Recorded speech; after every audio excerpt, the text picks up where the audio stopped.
Yo, what's going on, everybody? It is Monday, November 27th. I hope you all had a nice Thanksgiving.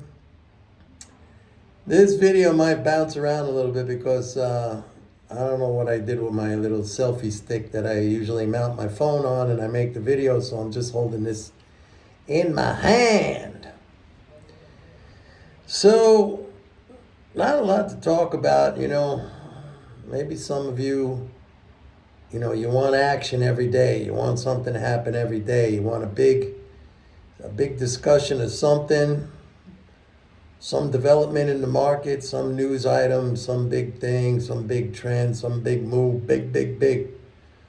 A lot of times it's just not there. These are one of those times. I mean, everything is still kind of locked in the same dynamic as the last time I talked to you guys, which is the fact that fiscal flows are very strong.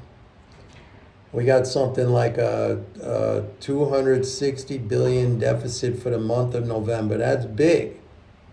That is big. I mean, I went back through my data, and I went back. I don't know. I started tracking that stuff a little over 2 years ago.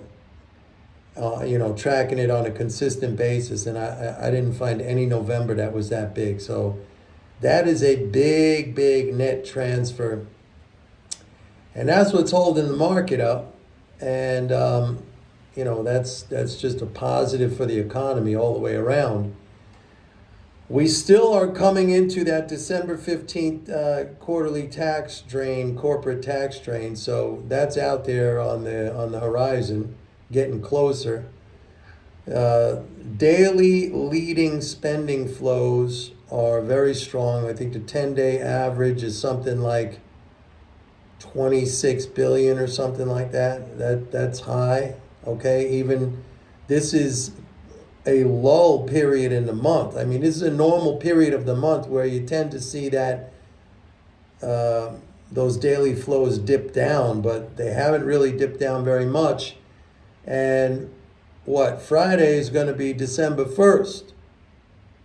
And you know what happens on the 1st of every month is we get those big, it's a big payments day when you get Medicare, Medicaid, military pay, veterans benefits, all that stuff. So that's going to be big. And there may even be a Social Security payment. I haven't checked the calendar, but it could even be a Social Security payment. So we could have like another 100 billion plus leading flow day, and maybe like a 75, 77 billion net flow day. It's big, it's huge. Okay, so that'll pop up the 10-day average of those flows to like 33 billion, something like that. So, the fact that the market is hanging on up here should not be surprising because we're getting these massive transfers into the economy.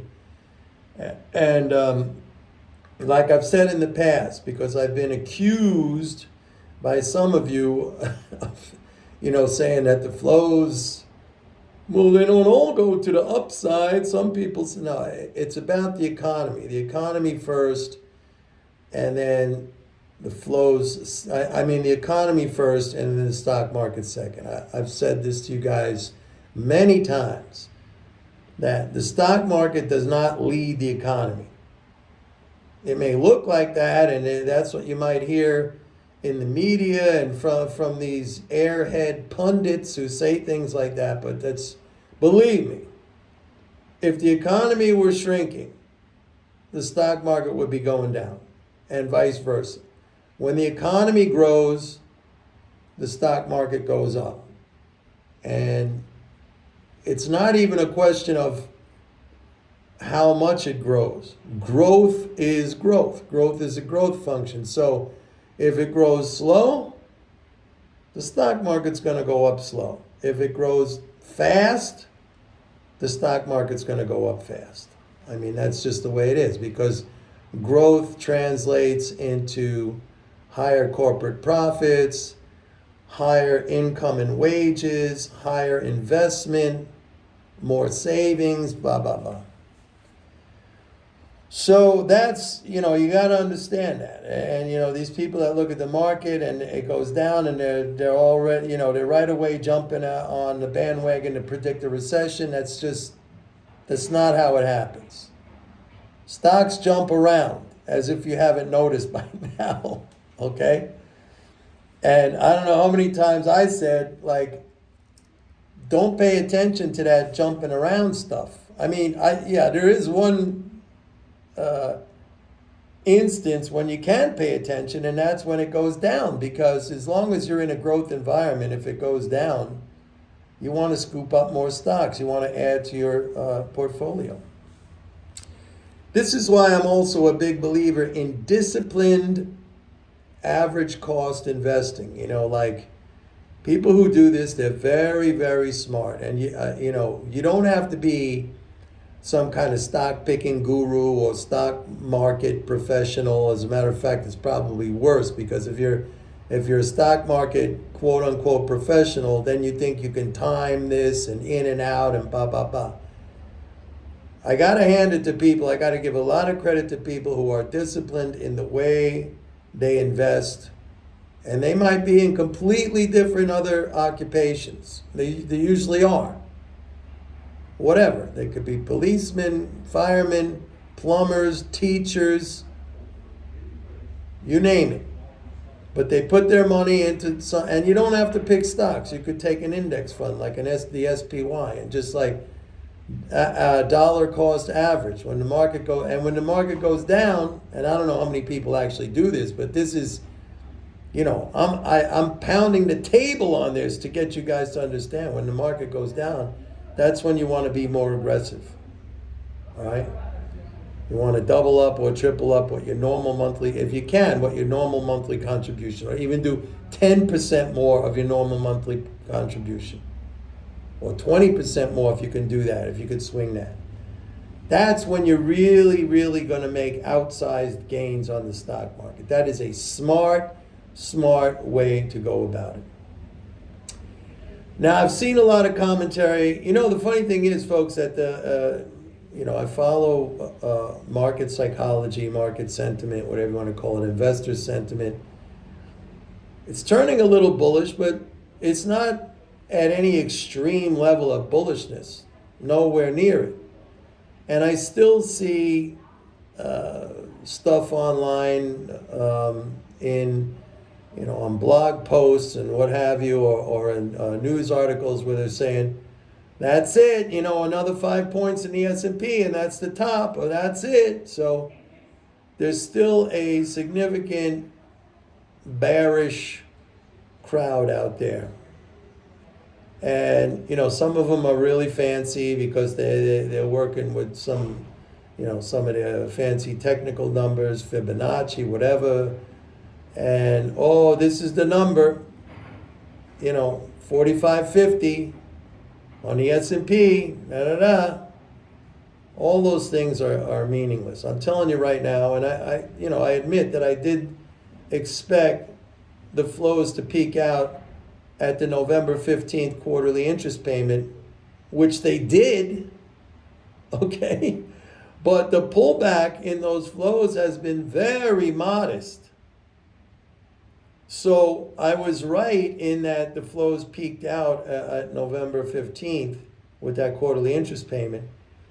But like I said earlier, they're still running about 26 billion a day, which is, that's strong, man. I mean, we've seen that in the past. After a peak in those flows, they could drop down to like 20 billion or 18 billion even. That's a significant drop off. This time, not that much. It's really impressive what's happening with these flows this fiscal year. Really impressive. And I know that. I mean, this is what I've been saying since the beginning of the rate hikes, that you're just going to see an increase and an increase and an increase, because the Fed's policy of higher for longer, right? Higher rates for a longer period of time necessarily means that these transfers are just going to continue to increase. I mean, I was saying this a year ago, that When these longer dated government securities mature, they get rolled over with that higher coupon, with that higher interest rate attached. So this is just like a non-discretionary, this is like automatic stabilizer in reverse, where they just keep adding and adding and adding. It's like a total non-discretionary expenditure, this interest income, these interest income transfers.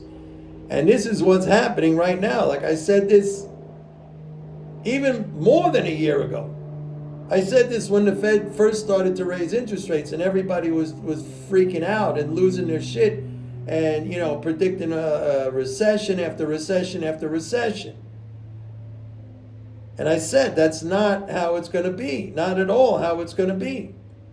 And you're just going to see kind of like a parabolic rise in these interest income transfers, and that's exactly what's happening right now. It's exactly what's happening right now. And the only acknowledgement of this is funny, because the only acknowledgement of this is from these idiots in the media, or these the very smart people on Wall Street who are saying, how is the government going to afford to pay this? Well, they're going to afford to pay it the same way they pay for anything. It just gets paid. It just gets paid. How do they afford to pay for a $14 billion aircraft carrier, or endless war, or a $1 trillion jet fighter program? It just gets paid. I don't know what's hard to understand about that. So, but that's the only acknowledgement that there has been, from anywhere, really. I mean, I'm the one telling you that there's a positive side to this stuff. The way it's framed in the media, or the way these very smart people, and of course I'm being facetious when I use that phrase, the way these very smart people talk about it, it's like, oh my God, this is, how's this possible?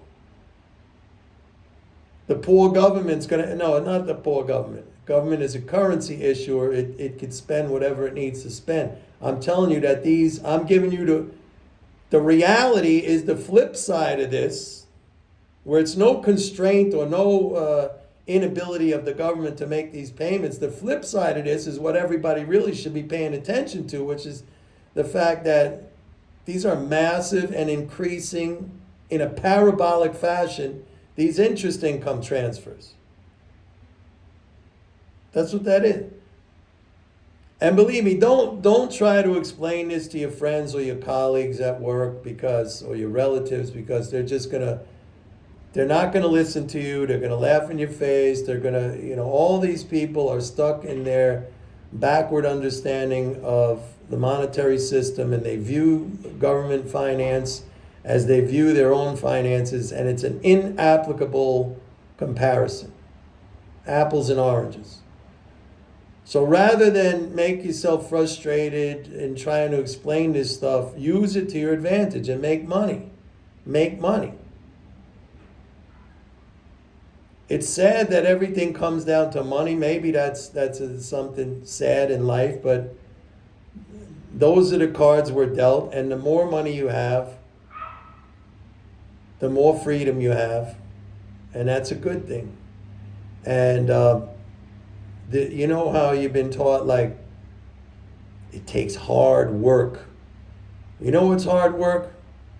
Like digging ditches, stuff like that, manual labor. It doesn't take hard work. It takes smart work. Smart work. And that means understanding, that means knowledge, and that means applying that knowledge. Why do you think I always say that I'm the only guy out there who has an applied approach to MMT? A lot of you people came to me because you wanted to learn more about MMT. And that drew you to me. I know a lot of people have told me in the past, well, they were, you were doing a Google search or whatever, or MMT, and I popped up, this channel popped up. But what distinguishes me from every other MMT scholar out there, and I'm not even calling myself a scholar, I'm a trader, I'm an investor, but I'm the only one who has put together a way to apply the understandings of MMT to profit. That's a valuable, valuable thing. So take advantage of that, folks. Take advantage of that. Anyway, not a lot to talk about. We're in positive trend in the market until that December 15th quarterly corporate tax strain. Then we're going to get a pullback, but that's not the end. That pullback is exactly the kind of opportunity that I was talking about a few minutes ago, where you want to be more aggressive into that. I mean, you should be sitting there waiting excitedly for that to happen. Okay? That's the way I want you to think about it. Anyway, that's it for today. Don't forget to go to my website, pitbulleconomics.com, and sign up for a 30-day free trial of MMT Trader. I'm the only one who has an applied approach to MMT. I take the concepts and understandings of MMT and I show you how to make money as investors in the market using those understandings. Bye.